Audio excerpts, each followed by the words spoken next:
nde bolingo na ye. So bien aimé, Zamba Pambola yo zui grâce à kotala vidéo oyo nakanisi toza koloba ikola sujet o babengi souffrance. Nakanisi tosali déjà ba vidéo mibale euti koleka. Ozoloba eza sujet moko tolobaki ke ikela munyoso na nzambe na bikela munaye balingi te. Meme nzambe Yesu na ekulusu avant kende na ekulusu obi papa soki eza possible longola ngai keni oyo Yesu alingaki souffrance te me andimaki yango po kaka ngai na otobika. Biso bato tolingi souffrance te, banyama balingi souffrance te. Eloko eza sous compliqué, même bademo balingi souffrance te, diable alingi souffrance te. Donc eza ennemi ya moto nyonso. Mais ndenge nini tukoki kosala liboso na yango? Nde eloko important yango wana ke no solution nini liboso na souffrance. Tomekaki kotala tobi ke pasi ekoki kouta na nzambe. Wana tosi toteyaki topesaki pe solution. Parce que soki solution ezalaki te tolonga toya na video oyo te. Ya mibale tolobaki pasi ekoki kouta na masumu ya moto. Totalaki pe ndenge nini ekoki koresoudre problème wana. Lelo tozomona pasi ekoki kouta na ignorance. Tout simplement kozanga koyeba. Ekomemela mutu pasi. Kozanga koyeba ekoki komemela mutu liwa. Kozanga koyeba ekomemela mutu malédiction. Kozanga koyeba ekoki komemela mutu châtiment. Nde biloko tolingi tomona lelo concernant ignorance. Kaka poza ignorant pasi yeliyo. Na yango tozana ba verset mibalo ekointeresse biso tokotanga yango. Tobanda nao na mukanda na Proverbe Masese chapitre 19 verset 2. Kuna balobi ni na lingala balobi ezali malamu te ete molimo ezanga boyebi. Wow. C'est-à-dire que eza bien te molimo na moto ezanga boyebi. C'est-à-dire que ndenge tozali wana biso milimo na biso ifo ezala na koyeba. Soki koyeba ezali te balobi ke ezali malamu te. Mais totala nanu balobi nini na ba version mususu oyo ya Bible. Tokende par exemple na Louis II. Louis II abazoyebisa biso balobi ke non, le manque de science n'est bon pour personne. Kozanga koyeba eza malamu te na moto nyonso. Et soko continue lisusu na Darby. Darby alobi ke non, le manque de connaissances dans une âme n'est pas une bonne chose. Kozanga koyeba na bomoto ya moto, na elimo ya moto, ezeloko malamu te. Et version Martin, Yesu a souligné très bien dit que la vie sans la connaissance n'est pas une bonne chose. Donc, vie à mutu, kozanga koyeba, ezeloko a bien te. Wow! T'as l'importance, il y a connaissance. Oh, il pas y baza comme ma biso. Ah, soki na ebaki, soki na ebaki. Biso nyoso na vie na biso. Ah, so ni kambo na ebaki. En tout cas, vous va komela ngai te.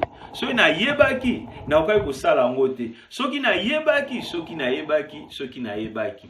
Yango lelo yo tongi un peu to mona. Pasi wana oyeuti na ignorance. Alors deuxième verset to kozwa yango na mukanda na Osée. Osée chapitre 6 chapitre 4 pardon verset 6. Kuna baza kolobani 4 verset 6. Bato na ngai babebisami pona kozanga boyebi. Wow. Totanga suna na français. Na français balobi nini? Mon peuple est détruit parce qu'il lui manque la connaissance. Ah. Lingala balobi babebisami. Na français balobi baza détruit. Nyoso wana ezolakisa gravité ya kozanga koyeba. Balobi que mon peuple babi ba païen te, nzambe azoloba o ba musulman te, nzambe azoloba o ba bouddhiste te, abi yo chrétien, yo yobengami mwana na nzambe, yo yobengami mo Kristo, balobi ozokufa po ozangi koyeba. Yango elingi koloba okoki kondimela nzambe, okoki kokoma mwana nzambe, soki ozangi koyeba ekomemelo liwa, soki ozangi koyeba ekoki komemelo pasi, ekoki komemelo etumbu, pe ekoki komemelo malédiction, kaka po ozangi koyeba. C'est-à-dire que eza automatique te. Lero ndimeli Yesu, makambo nyonso ekomi automatique okende te, il faut luka connaissance. Yango la Bible zoloba ke non, tala na foi na yo, il faut bakisa connaissance likolo. Ezala makambo mingi esengeli ke moto, il faut obakisa likolo ya foi na yo. Eza na motu ya mingi. Wana baza koyebisa biso yango en ce qui concerne makambo etali bolingo. Que non na foi na yo, il faut bakisa connaissance. Bon. Na mukanda na 2 Pierre, chapitre 1er, verset 5, verset 6. Tobana 5, à cause de cela même, faites tout votre effort. Bosala makasi nyonso, bobakisa na kondimana bino o babengi verti. Verti ezalo excellence. Na verti na bino bobakisa connaissance. Soko keiti po koma na amour. Balobi ke faut bana biloko wana. Donc na foi oyo zali, babi loko liboso, il faut obakisa connaissance. Donc ozanga koyeba eza bien te na mutu nyonso tu. Lero ndimeli nzambe yango babi ke livre oyo elongwa te liboso na yo. Elongwa liboso na yo to medita kango mikolo nyonso wana ndo koyeba makambo. So Bible zoloba ke no okoyeba ka vérité ko rendre yo libre. Yango elingi koloba même oza na ba chaîne. Tango tangi mukando oyo oyeko comprendre makambo susu o ezo senga nde boy. Na milimo ezalaki bakimi parce que okomi na boyebi ke no makambo nazo sala eza milimo mabe. De Jésus victoire na 80% et bango moko siko bakomi nde kokima. Tale loko babengi connaissance koyeba eza na motu ya mingi. Alors ndenge tolobi ke non tokoloba concernant pasi o ezo yela moto ndenge ebele. Mon peuple azo kufa koyizanga koyeba nde loko tolingi tomona na mokolo na lelo. Kozanga koyeba ekoki komema makambo mingi na bomo ya moto. Kozanga koyeba ekoki komema ba difficulté ebele na kati ya vie ya moto. Kozanga koyeba ekoki komema d'abord échec totalana. Wana soke na mukanda na Genèse wana ne bandeli penza. Ça c'est une vision que ngana mona kakeno ezaki bongo. Kaye na Abel. Tandenge bazalaki wana. Oyo ake kotumbela nzambe mbeka ya nyama makila. Kaye a préféré a memela nzambe biloko oyo ya zamba ya matiti.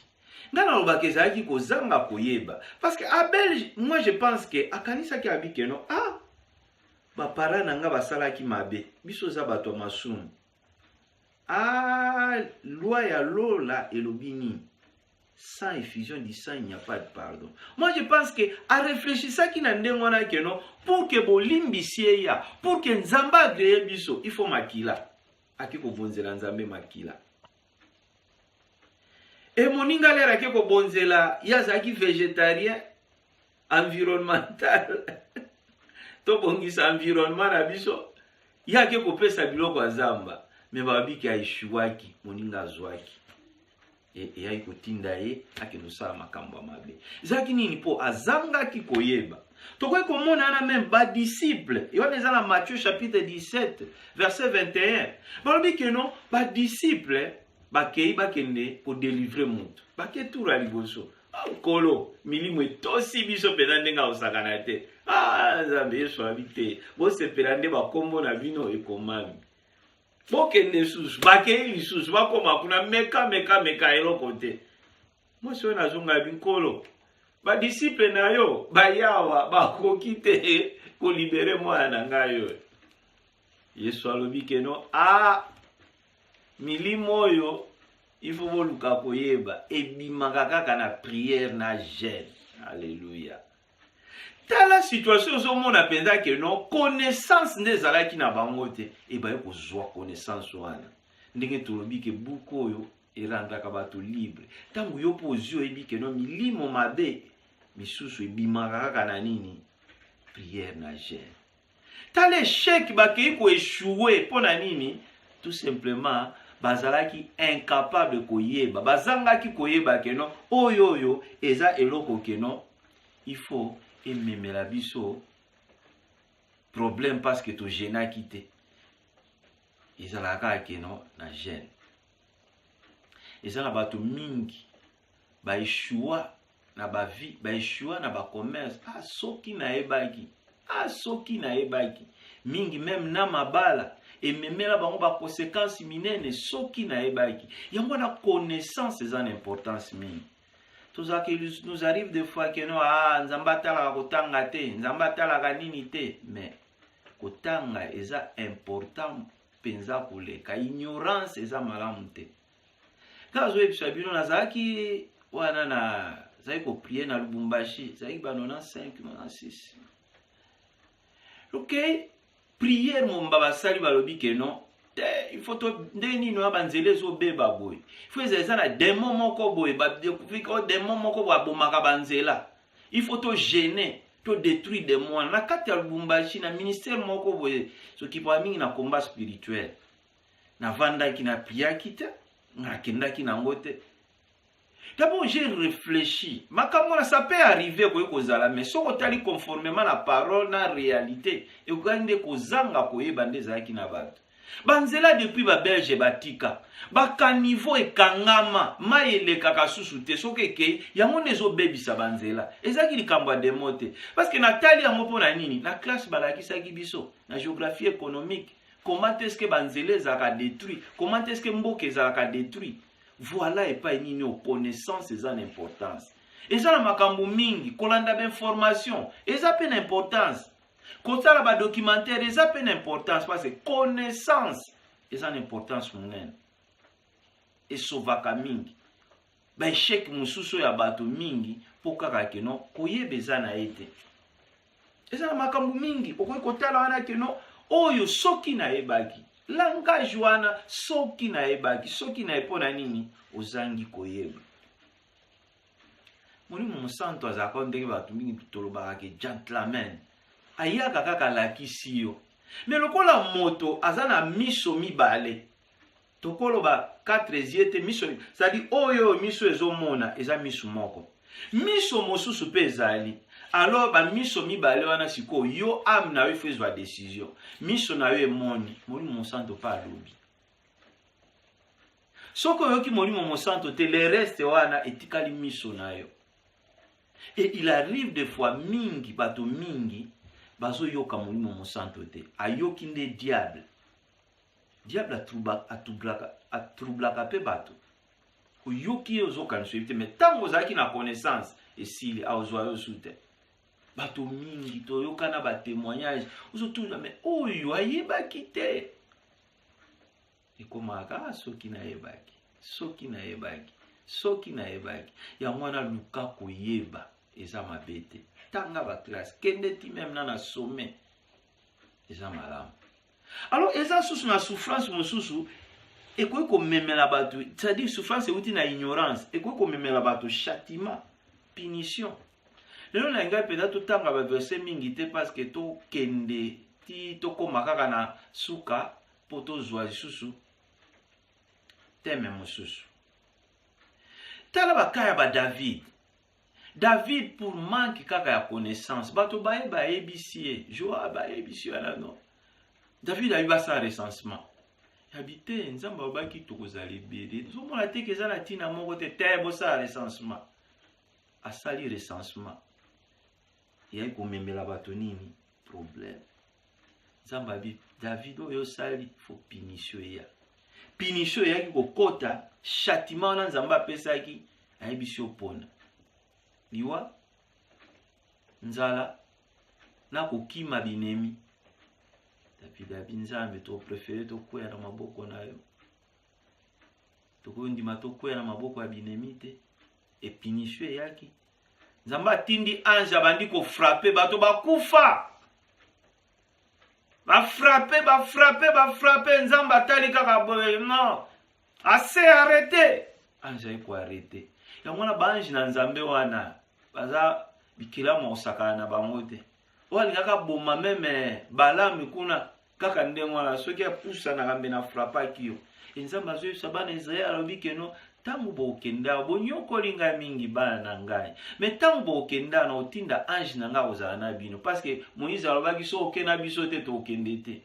Abi me bo résister yete po akolimbisa bino te. Donc ba ange ba sakana kate. Ba ange ba frapper bato ba kufa na nzambe arrêté yango. Tala nezaki nini kozanga koyeba ya David. Toza pe susu na batu mingi obalekaki wa lokola les 7 fils de Skeva. Bango ba moni batu bazo chasser milimo mabe na kombo na Yesu. Aba biso peto meka. Na kombo na Yesu Paul azako ale mimo mabe bo bima babi mimo mabe balanda bango bakata bango bilamba bakima mitakala. C'est tout simplement bazaki na connaissance te. Bayebaki yango te. Nga moko le nazo bandaka ba makambo nzambe kuna na Lubumbashi. C'était encore étudiant. Na kei parce que tout ça ka olinga kaka keno so tana yo keno zo tanga te okende na yo na église na ke kuna ezaki pasteur Lukusa. Bazo sa délivrance kuna ngai pe na koti na kati ya délivrance wa. Kaka na yo banda foi na nga kaka sikoyo. Na zonga na ndaku nde milimo wane travaya kingai bataka kinga butu wana. Na kota connaissance la bia te tout simplement parce que nano na kemite. Baninga bazaki na gêne sota milimo mususu ebimaka na gêne. Il fallait pas. Connaissance est une importance munene ndenge tolobi keno ezo mema bato na châtiment. Ezo mema bato na punition, ezo mema bato na souffrance, na pasi. Koyeba. Même pas si au moni Congo toza na ngwawa. Il arrive des fois que makamususu bato bazo ebate puissance eza na maloba. Tokokomaka un jour na place wana. Maloba mutabimisaka na munoko eza na puissance. Ba Congolais nyonso tout l'air tozole la sikoyo. L'air bato ba fidèle bazo kota wana. Biso za Lubumbashi, garde civil mo ba kimaki ba yewana bazo solola ba komikolo. Talo izo yani za ba Rwanda tomoni bango nini. Bato penza ti meme ba oyo bazo servir nzambe eza ba Rwanda ba ya kaka bazo mboka me tolembi Mobutu alongwa kaka eza la ba Rwanda ba musupe ba répéter eza la ba Rwanda ba garde civil abi bozo ndimande ngwana boyebi mboka na biso tami biso moto chasser Mobutu ngai nazalaki biloko na ba bino réalité ba ya kaka ezaki manque ya connaissance. So ba yebaki ke ba kolomboka ata zo nyoko la bino eza différent na moto bozane na nini na rapport moko te. Lelo ndenge tuzana na kanisi so batuni bato na Mobutu na Kabila ya na kanisi la plupart ba robaka ki otami ku tuzana Mobutu ke pasio tozo mona oyo. Ezaki tout simplement manque ya connaissance. Donc que ignorance ono ke batu ba yeba kite yangwana yaki ko créer batu problème. Ignorance wana yangwana yaki ko mema biso na kati ya difficulté na passe au moni ke non peuple aza ko monde. Ignorance. Le loyo souffrance kangi batu. Passe komi ya koleka. Eza ignorance eza ki na base. Toza lisusu na ignorance mosusu ekoko memela moto o bazo benga malédiction. Oui. Malédiction ekoko yela moto likolo kaka ya kozanga koyeba. Pasi eyeli opo nini ozana koyeba te koyeba eza na yo te. Ozana koluka koyeba me oza komituna sikoyo nasala nini oyebi te nini oyo okoki kosala. Tozoloba na malédiction ekoki kokomela moto na kozanga koyeba. Mais eza na Bible ozoyebisa biso na Proverbe chapitre 26 verset 2 que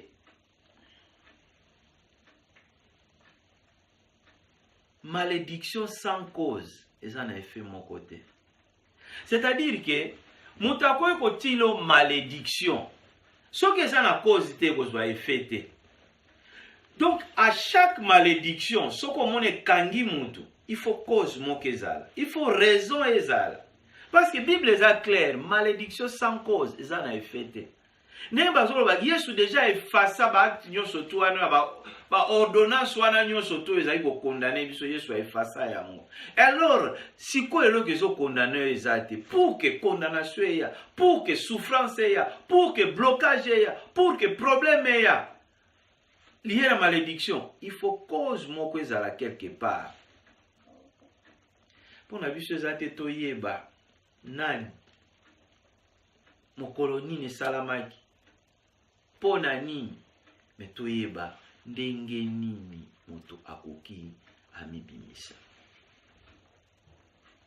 Eza no bazo benga auto malédiction ndenge nga nazo benga ngo auto malédiction, c'est-à-dire malédiction yo moko mi memeli epesi yo pe souffrance ekoki kokoma. La plupart ya bato baza ko se rendre compte te auto. Donc malédiction ekoki kokomela bato to malédiction nazoloba eza ndenge nini. Taso tai na Matthieu chapitre 12 verset 37 bazo yebisa biso na nini, par tes paroles tu seras justifié et par tes paroles tu seras condamné. Kaka maloba na yo wana eko justifia kayo, kaka maloba na yo eko kondana kayo. Nalandi mwana moko boye atie na page Facebook na ye akomi kuna ke mabe ezongelaka muto asalaka mabe, mabe ezongelaka ye. Natali mwana wana natali vi na ye makambo ya sala. Kana bime azoni buma susu ye moko. Natali vi na ye makambo ya sala. Asa mutako ye kocha ndenga akomi wana eza lokola ake komi condamné ye moko, auto malédiction. Donc mabe ezongelaka oya sala mabe. Siko ifa vanda atala est-ce que nga sala mabe? Donc abosani ke ya sala mabe asenga pe babolimbisite abosani makambo ya sala ya minene. Mais tala ke kokoma kuna yango no monike ekomemela moto malédiction, c'est-à-dire oyo moko prononcer et ekozongela yo. Nakasi même la Bible soki totali Israël na Matthieu chapitre 27 verset 25 wana ozomona le bangi bakondane Yesu babomaye baye wana bapike no oyo aza innocent parole bango babimisaki non il faut akufa abi aza innocent abi akufa makila na ye kweya na biso pe na mitu ya bana na biso ba juif ba prononçaki yango. Mais qu'est-ce que ce peuple n'a pas connu? Où est sa position na ngai? Parce que sa puissance ya parole bango moko balobaki yango. So otali pasi peuple wana monaki. Otali meme makambo yo ba nazi Hitler basalaki. Expérience moi ça za na zemi azotala boy. Ba fungole libumu bazwa mwana bazo tala eloko nini eza na kati. Ba komaki lokwa ba kobai. Tala même balobi ke VW compagnie VW. Pour que na tango wana po basala mituka, il fallait ba chauffer four.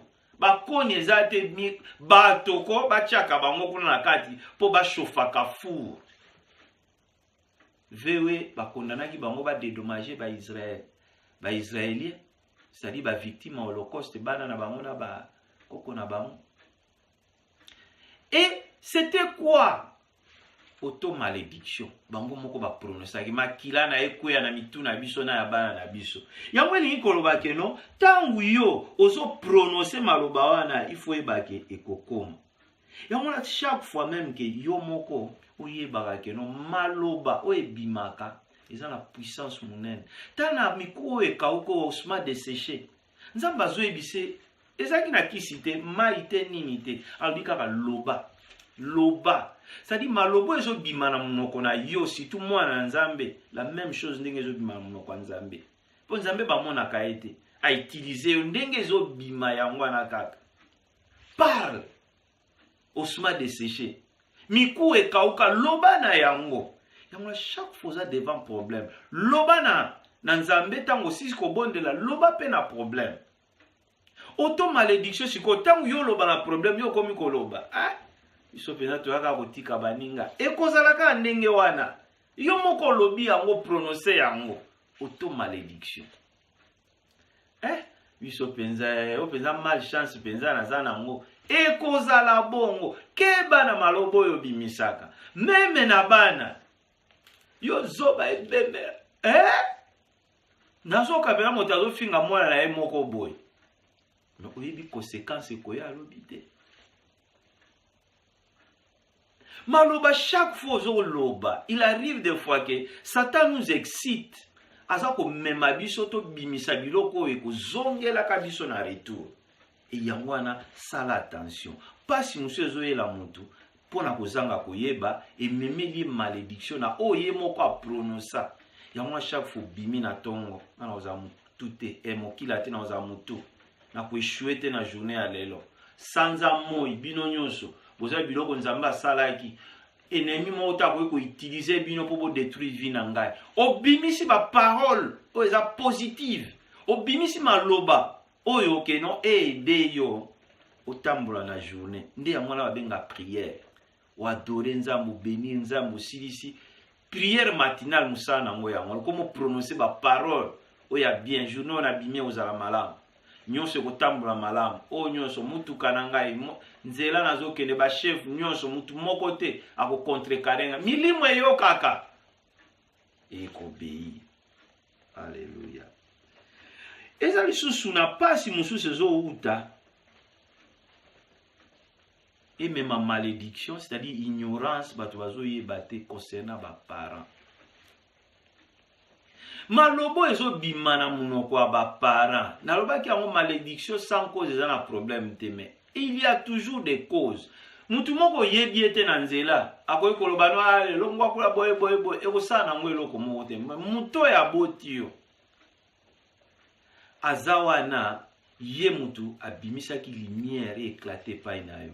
Na Proverbe chapitre 20 verset 20 balobi ke non moto azo mépriser ba parents mwinda na ye kobomama sa lampe va s'éteindre. Ça dit batu mususu malédiction yela bango na vie tout simplement parce que ba parents a méprisé bango. Ba parents sundoli bango, ba parents fingi bango, ba parents alobi na bango. Ba musu même kwendo tonga ba parents na ye. Kokende koloba makambo lokuta concernant ba parents na ye. Yebaka ke malédiction ezo kanga yo ko memelo pasi. Eza nzambe ndalobi yango. Proverbe 20:20. Celui qui méprise ses parents verra sa lampe s'éteindre. Toza mwinda, c'est-à-dire babi biso so toza kwa betoile tozo tambola ke étoile montezo ngenga. Okomi na bilobo bazo ba peso musala, oza na étoile na yo zongenga. Ozo tambola boye batu ba monyo kaka boye bazo respecter yo. Étoile no ezongenga. Okende ko sali ba faire boye, mutu azomona kaka futa noki étoile no ezongenga. Makamno so kende zo tambola po étoile ezongenga. Mais tango mépriser ba parents babi étoile wana lampe wana efe kufa. O tambola boye et au saki ya malamu échoué. Makambo zaki nango ya bien. Place non sozo kende ba problème. Yo zo kanisa ke no ah ça va. Ça nango bien. Oro kukai kozala koleka wana. Balika bozo misala boyo oza nango te. Okene bozo vandaka toujours na kati na pasi. Mbongo bazo zo esila kaka. Mususu pe ko sila malédiction nini? Bato bazala ka malade na Afrique. Yo tindaka. Yo moko wana ba nyongo na ndako. Yo moko wana ba problème na kati na vie. Parce que je m'adresse plus na bino bato ya diaspora. Même pe na biso yo que kuna na Afrique. Il arrive des fois pe que non ba parents likolo pasi ya nini ba musu ba benga ba para bandoki bazo kutisi koyo bazo sufraka azo yebate zongela baboti na yo. Bien aimé, il arrive des fois, oui, il y a des parents qui sont kindoki. Ça, c'est le problème de Dieu. Et là, on voit ça, on y benda. Mais qu'on bimisa maloba mabete. Qu'on loba mabete. Qu'on méprise ba parents. Et même là, quand tout passe. Ba papa mingi. Ba parents mingi. Azolela kana pasi na mutema. Si tu li kambwana. Omata za ndoki yango. Mais soki oza eza yango te. Talaka keloko nini oyo komema. Na kati ya vie na ye. Talaka keloko nini oyo komema. Na kati na bomo na ye. Bien aimé, eza na mutu ya mingi. Réfléchir. Et tu vois que eza tango keno ozongi omitali. Yo na ba parano ba relation eza ndengini. Zonga, kende, changer, banda ko lukaye, banda ko yebisa ye, banda ko kende, ete o réparer yango. Le nano aza na bomo. Ezaka ba para bote na ba para ya molimo. Mingi bazande ngwana. Si tu ba musuki ba kangela o mabondeli na papa molimo, malédiction munene, landa ya kende ko bongisa. Landa ye lelela e kitila e ba genou. Azala na nzambe te, kenda genou. Abondela pona yo, limbisanga ko perdre lokote. Bato mingi, azo mona ministère ezo évoluer. Ya zana nzambe te nini te. Les jours ekoya. Et là le comité, tant ils ont kende nango bien, ozo sepela o ngana za na problème te, ngana za na difficulté. Que notre livre ya makambo concernant Moab, je crois bien à Jérémie 48, oui, verset 9. Alobi ekomi tango ete na frappé Moab. Pona nini Moab abosani berer na ye. Moab abosani ke non aza mwana inceste. Moab abosani ke non ye a créaka problème na Israël ere bazalaki koluka bakota na terre promise et pas à travers Balak. Nzamba abiki komi town sikona kendo sekouye. Ili koloba problème l'ero sali yango isumu conséquence yango ezaka immédiate. Eza kwa na mboko oyo. Okoza osali infraction. Babengi so ya te yo kanisa ese leki nango. Ata après 20 ans. Ngaza écoute un problème que don atika na mwa nyonga taxi ya muke. Na longwe na Liverpool na ye na Londres. Elanda ngai ba découvrir na adresse na ngai. So écoute na chance ko vandika ba boyeba o mona boyeba ba life. C'est-à-dire ba wisi ba yepe ba yo kango bilo nyonso anda ko ba kena. Ya mwani ko ba keno tangu souffrance ezo ba tangu zo sala mabe. Ils ont un problème, mais l'air va faire malédiction yaka. Quand l'air vient comme lui est lengi, de l'autant wango yaka. Alléluia. Souffrance mususu ils ont même malédiction, ils appellent ba parole ya batu mususu. Ils ont le ki ba cérémonie mususu batu bazo sala. Na bonkoko, ba mususu même ba chef coutumier ba cérémonie bazo sala. Malobo bazo bimisa bozo kotaka ba cérémonie abana mapasa ya nini nyonso toile malobo ebimaka eza ememelaka bato malédiction souffrance na kati na vie ya moto ekwe kozala pe kofinga ekwe komema malédiction na bato mosusu c'est-à-dire yo moboti kofinga bana na yo ekwe kozala aussi koloba na bato bakufa ekwe ko mema pe malédiction. Nzamba lobi ke non, tokoki ko telema ko invoquer ba morte, tokoki ko loba na ba morte. Aucun na cimetière glorifier nzambe. Obi ka nzambe na peso merci. Ndenge papa nga kufi, ndenge yo ya kufi. Mais kolotika ete cimetière oyo, eza place te ba démon, ba sata, ba sataniste, ba ya ko kotaka. Nzambe na sele yango na makila na Yesu na kombo. Ozolo bande na nzambe. Soki oza pasteur ozoteya ozoloba nde na bao bayaki koassiste na cérémonie mais oyo lero kei batela biso moto asali o mabe eza biloko wana na milimo wana nyonso baza na cimetière bakomemela malédiction. Alléluia. Eza lisusu oke no bave moto aréalize te malobo bimisi orosalela yango osalela te mingi baza na meme tina ba église. Nzambe na kopesa boso osali boy. Nzamba sali. abosani naye iya azokanisa eleki. Mais tala ya mwana obi ke no meka ko réfléchir na obaki depuis le début ke no zala na mabondeli tango zoka mateya oyo nzamba yebisa yo molimo na nzamba rappeler yo maloba nini oyo bimisa pona musala na nzambe, promesse nini oyo pesa o réaliser. Eza na bamusu même promesse de mariage, ça c'est aussi très important. Yo ye na poto ou pesi mutu promesse à mariage so mone ko se réaliser te kata ya motilelo yo so bala otika mutu kuna azela kayo. Malédiction, malédiction. Eza lisusu na ba nyongo mususu muta futate. Eza na batu mingi abona kaza na dette ya moto atiki na ya tuna nenga sute eleka kate ememelaka mutu problème. Inquiétude doit pas sur na zana mutema isu surtout eza na ba mususu o bazo salela nzambe bana na nzambe soka zo lela likolo na yo ozana nyongo na ye ofuta kate asenga ko pe lisusu tatika omona ngo normal keno azane na mbongo abosana ne yango le musupa kuta no bozo pesa ne mbote eleki situ yo mosali na nzambe oyebi sata sala kanini aya kaka keno ekomami nini na mokanda na nzambe na bango ekomami nini yo mono za pasteur okenda ito pa mondimi oke kozwa soki eloko oke kodefa eza biloko ko kokoma te mais tango komi réaliser rien zo seka aya ke église ya za mwana ngate ya sa eloko te kolela na motema na ye blocage na ba porte. Eza biloko moko mike soko mweni nzamba zoloba ke peuple nanga bazokufa na kozanga koyeba nde yango wana kozanga koyeba ekoki kozala pe bato oyo keno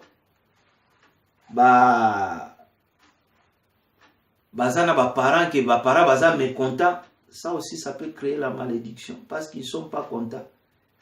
Il arrive des fois même que yoro sunga bango yo komo sunga ba tantine ba cousine ba nini ba parents muso ba sepelaka te malobo ya zo bimisa parce que na baki eza toujours na cause malédiction nyo surtout.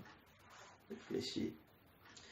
Eza pe susu toujours ignorance ezo mema batu pasi bakambo etali bonkoko héritage mingi ya bonkoko na juita koleka mingi na ministère ya combat spirituel mais eza ba témoignage mingi on a landi.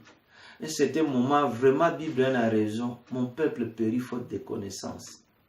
Eza na bakambo suso ke notre zo sala par exemple on eti ba kintsuri wana mariage entre cousin na cousine eza inceste o bazo benga levira na sorora eza makamoko ekoki kosala mate Bible alingi te. Levira mobala akufi azwi leki ya mwasi azwi leki ya mobali mwasi akufi azwi leki ya mwasi biloko wana nyonso tu nzamba pekisi yango soko moni meme keno babomaka Jean Baptiste po abimisaka vérité wana oza permite ozwa mwasi ya ndeko na yo azwe bisarua nde yango mwe bakataka Jean Baptiste motu.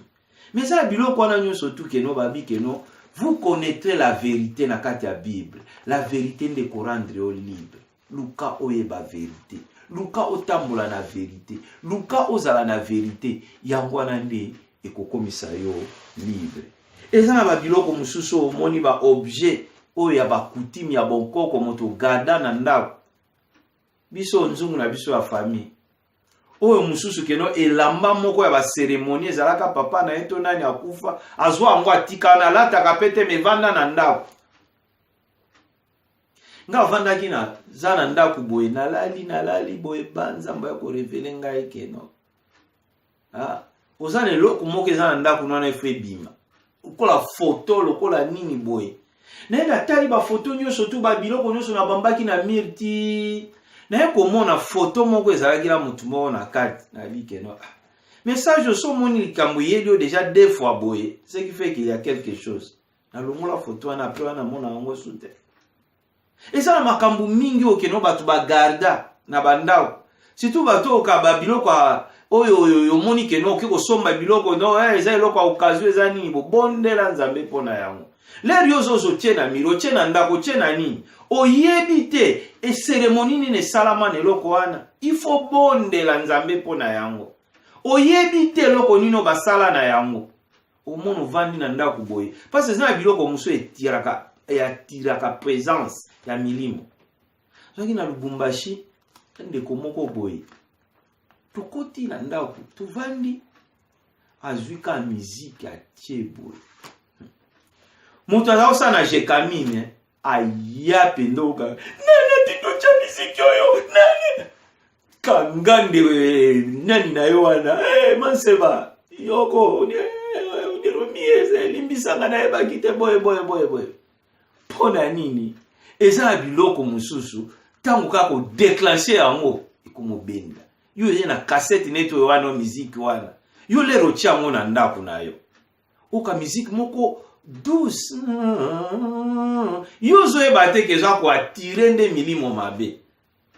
Alléluia. Mon peuple périt bazo kufa pona kozanga koyeba biloko wana nyonso tu eza na motuya ba livre muna même de komoka kufa lakini sasa kuna ye asalaka ba délivrance baza ko utiliser makasi mais à un certain moment ayiko zwa biloko asaki na mo délivrance ezaki ba livre moko boye azwi yango atiki yango na obike no eza pona eza lokola preuve soki anga sa mise ya babiloko ya ndenge wana me yango wana milimo wana ekoma kolanda eti akufela na yango. Bon, ça c'est qu'on a raconté, mais je ne sais pas si c'est vrai ou c'est faux. Biloko wana ememelaka bato toujours makambo babiloko ozo garder na ndako talaka nini ozo garder talaka nazali na pasteur moko pasteur yango aza même siko na Kinshasa Daniel toki asombi ne voiture aebite ona kati basinya rose croix kati tokoti kuna biso zo pe kutoyebaki te moto ayebaki yango azalaki wana yesu ko ekusignale yake azaka ande moto anini boy biyo mona kisimba na boyete heureusement ke ngana amona ke ndeto na osomba Mercedes wana bi pasteur Daniel oyebi likambo yo memi abi or bia signe za la voiture za ndi a rose ko papa tade na kufi obi papa heureusement ke to na osomba ngana yo banda na kulongola ba signe wana nyoso tu na voiture. Mais qu'est-ce qui pouvait se passer? Je ne sais pas. Les monsieur koka ke yo zo sambela nzambe ozana voiture ezala makambu naye et comme même accident. Alléluia. Malédiction mususu ko uta ndenge na baki ba musique wana ba sorcellerie mususu ozo la musique ezelo komoko faut ko saka nango attention so moni même tozo ba musique mondaine musique paye ezana différence parce que ozo mona babi ke ezana moi puissance moko ya sublimation na kati ya musique so bazo ba ke e adoucissaka ba mers avec raison tala zebola musique baba pasa musique bilima musique eza ki même bato so bazo voyager na Kinshasa ko kendaka ba province na mangengenge wana so bokomi na bato to nini il faut que mutonzo il faut bina il faut ni sanzo to ata mwa muke. Mon peuple périt faute de connaissance kaka sikole bato ba ko découvrir vérité ba koma ba kende kuna boyeba ba komi de ko glorifier nzambe. Musique danse eza toujours la impact na kati na souffrance ya bato. Eza lisusu dim na offrande la inga ko kendona te me biso ndeki tozawa tosengi topesaka mingi koleka soko pesa ki promesse na nzambe ke nzambe na bando pesaka yo pesa nde na lobaki za lokola vœu mais so sa ki vete wana eloko musu mais soko salive lukoko kisaka yango otika yango te e na kosukisa lisusu ake no na ba acte mususu et surtout ba acte lié na sexe même na batu mingi malédiction motako ko ya na likobo eza lisumu mais oya malédiction eza par exemple homosexualité ibai na mibali do lesbienne lesbianisme basi mwasi na mwasi. C'est-à-dire que eza biloko moko okeno yango eza susu na malédiction na kati parce que comme siko milimo ye kovandela eloko wana. Et ce qui présence à malédiction eza kaka nini milimo mabe ndo ekomi sikoyo ko bloquer vie na yo. Homosexualité, zoophilie. Zoophilie, c'est-à-dire que non, eza moto azui nyama akomi sikosala na ye amour. Je l'ai vécu, j'avais quelqu'un, peut-être à Olandangai, na évité soit se découvrir azala Lubumbashi sikoyo. Ye azala ki wana tozo beta biso masolo, na ki même kabala docteur moko boy. Soka Olandanga nzamba sungai. Tozo sola bia mon cher. Ya nezaka ba ezaka lokwa veto zaki ba mike bozwi soso ke na ewe ba okomo stali musala titi osilisi. Le na okibo mutu eyenga na bi makambo abwele kaka. Alobi bwele kana ngope. Yo donc asala donc amour na soso penda. Ozwi ka soso kanye boke na ye mon cher OK. Na bi ke makambo abunde so le kana moki. Mais ce type, na uti Kinshasa toye Lubumbashi. Tokutie na deuxième graduate. Na 6 classe. Na tiki azaka na troisième. Na tika ki sikwa zande na troisième. Souffrance ya mona. Heureusement, aiki ko 6 classe abala même nani. Mais c'est sûr que ngai personnellement, je l'ai dit que c'était lié na biloko wana. C'était lié. Zoophilie. C'est la malédiction. Nebiso kokoya ne kobo. Eza lisumu. Mais oyo kokoya na biloko eza malédiction ekolanda yo. Cause na yango munene yango wana. Ta biloko musu neti na Chine sikoyo. Babi tellement carence basi ezali. Bakomo fabriquer basi ya plastique. Ozwi plastique, osombi plastique na yo. Basali na sexe peso keno ke mutakoti na kati keno azo santi mususu na ba otie soko lingo fina keno alobaka ekomi koloba so lingi nyoso to wana poni basi bazate eloko aboyo mo Kristo zu yango malédiction. Ba péché za lié na sexe, il faut faire beaucoup d'attention. Ba pote bazo tuna meto sala nini ba paye ba muso ba bio ba sala circoncision. Ba muso ba sala boy. Ba sala boy. Ba lui que non na Saint-Esprit. Na bango de commun accord ba bino bato bazo na nzambe bo pekse ba biloko bi misato. Le sang. Les animaux étouffés na ekobo impudicité. Donc makila les animaux étouffés, c'est-à-dire idolâtrie, non, idolâtrie, na koboma, et puis na ekobo. Ma peki sa ki biloko wana misatu, c'était avec connaissance des causes. Mais yo siko talo kesus au-delà ya ekobo wana. Alléluia. Et ezali susu na otozolo bakeno, souffrance et outil, et memela yo liwa. Oyo, eza pe na motu ya keto meka koloba yango. Pasi mususu ko memela moto o babengi liwa kufa. Penza ke non eyeli na kati na bomo ina moto. Na kasi to ko tanga na 1 Roi chapitre 13 verset 16 à 20. Si boyebi histoire la vieille prophète na jeune prophète. Kozanga koyebe ko memela moto liwa. Nzamba pesi mission lobi ke non kenda tango ko kende.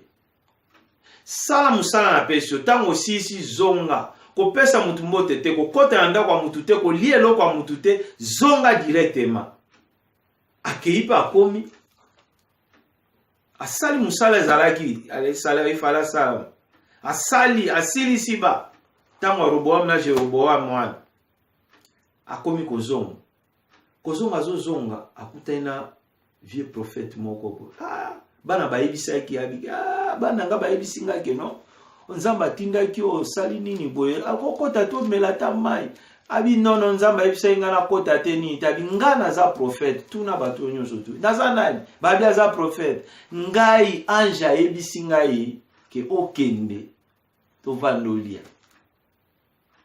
azu andimi akeipe akota na ndako kuna boye batiele soupe ala azo sisa kaka boye ainsi dit l'Éternel kaka ye prophète wana akomi koloba yo kama lobo nzamba lobi yo za rebelle nzamba lobaki no nini tala ndenge okende awo kozanga cimetière nde okende awa nyama okende kuna okokufa boye abimaki awa pe lio ake abomie ale abomie disait bembene vanu ati homme de Dieu aye kozwa yango tout simplement par ignorance yo malobo nzamba lobi na oya ange yo soza na connaissance okoloba ngai nzambe nda yebisi ngai oya ange ekoki kozala valeur koleka nzambe te soki nzambe alingi changer akoya koyebisa nde ngai.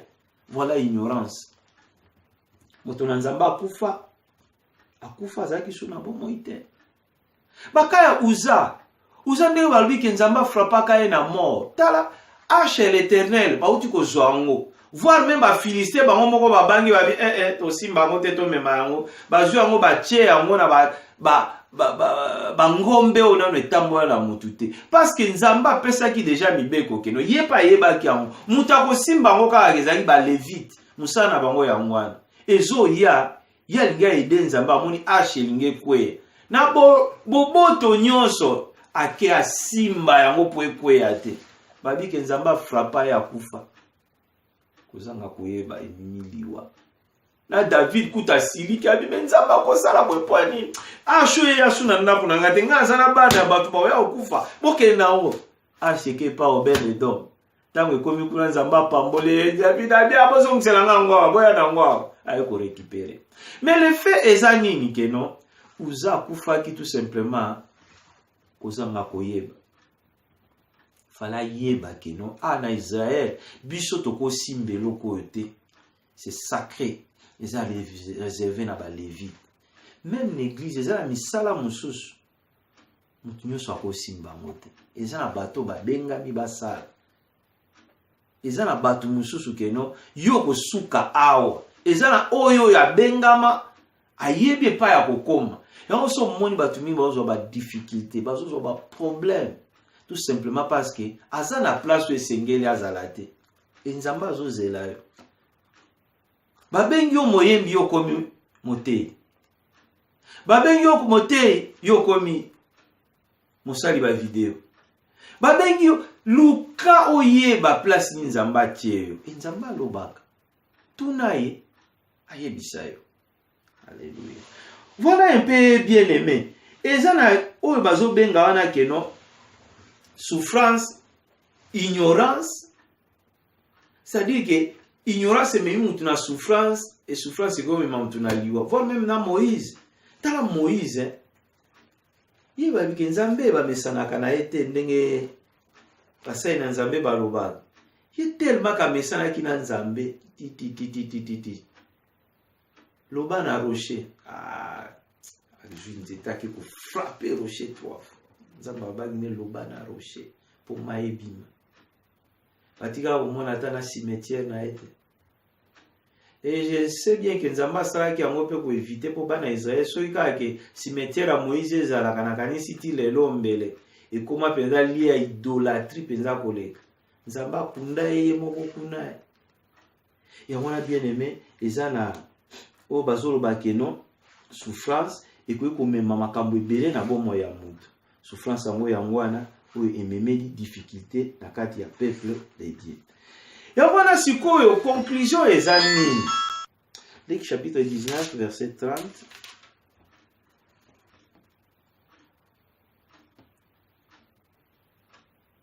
Oui.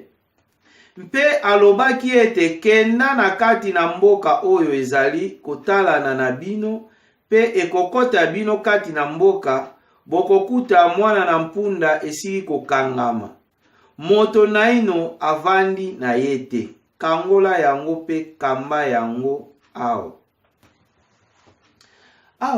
voilà solution à liboso nzamba azopesa yo otali ke souffrance omoni oyo euti na kozanga koyeba yango ememeli yo punition etumbu châtiment yango ememeli yo malédiction yango ememeli yo liwa yango ememeli yo oyo kaka ke punition elingi koloba keno oza moto esengeli keno badetache yo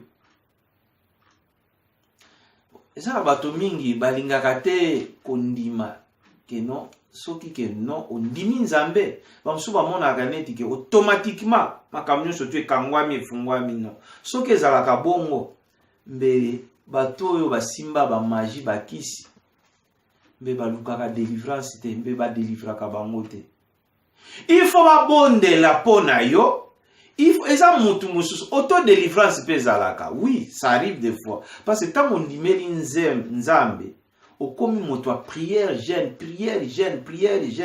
lokola mosali na nzambe moko alobaka milimo mabe kokimaka yango moko ekokende mais ntango yo sentir ke ezokende te parce que ezodépendre na yo osentir mpenza keno okoki kobunga te surtout yo oza mwana nzambe keno biloko ezolanda ngai yo eza malédiction ezosengaka eloko ya liboso bakangola yo mpo ndenge baoyebisa biso keno mpo na bagenre ya bademo oyo ezosenga nini jeûne na prière eloko ya mibale osalaka jeûne na prière eloko mosusu ya misato oyo eza na motuya eza ndenge nini ntango omoni osentir ke eza malédiction soki ebimaki na maloba na yo prononcer baparole contraire soki obimisaki maloba mabe kaka maloba malamu eza contraire na yango nde koanile yango bondela nzambe loba mpe na baproblème oyo ezosenga korepare soki eza par exemple ke nosalaki baparole no mabe zonga luka bango repare soki eza tata no ya molimo kende luka ye repare ezosenga eloko ya prière te ezosenga bafungolelo motema ezosenga okende oloba na moto soki eza baparent kende kosimilie benga parent na yo soki eza mosika na nini na Afrique solola na ye benga mama na yo papa na yo solola na ye na fone afungolelo motema maloba wana ya malamu oyo akobimisa soki abimisaka ya mabe oyo ya malamu akobimisa elongolaka moto na souffrance. Voilà bien aimé eloko esengeli ke biso ke tosala yango wana mpona kobima na kati na pasi oyo. Quelqu'un parmi vous est dans la souffrance par ignorance, qu'il prie. Bondela. Ma bondeli no kosala eze loko liboso eza ndenge nini oluka okangwama so moni ezosenga ke bakangola yo kende koluka ba oyo oyebi ke bakoki kosala yango bakangola yo soki ezosenga ete okende korepare kende korepare soki eza kosenga ete o se détacher parce que eza na biloko mosusu zwaka akende obwaka zwaka akende kobwaka sala yango. Parce que même eza na makambo mosusu eza na biloko mibale so biloko oyo yibaki bakenda pesa en église mais oyo zwaki na occultisme batumbaka yango eza interdit batumbaka yango soki eza ya moyibi omoni ke ezomemelo malédiction soki eza ke no obotola moto oescroka moto zwa yango luka zongisela ye soki omona ete bapesaka na église soki eza kosimbaka nango bakisi soki eza koganyaka yango na nzela ya mabe tumba yango. C'est ça solution yango. Je vais prier pour quelqu'un. Nzamba kangola yo. Je vais prier pour quelqu'un. Nzamba fungolo miso mona. Nzambe merci pour la parole oyo. Nayebi ko sungi mutu moko. Kolo fungola miso ya ye oyo yaza kotala yango nkolo na ngai. O rappeler ye nzamba longwa na souffrance akende ko réparer. O Nzambe oyo pe kangami par ignorance Nzambe tika ba chaîne kata na sikona kombo na Yesu Kristo. Merci mokonzi. Recommandé oyo pambola mutu nyonso alandi vidéo oyo na kombo na Yesu Kristo. Amen. Oui, bien-aimé, tout ce qui ici awa prochainement donc il y a les choses.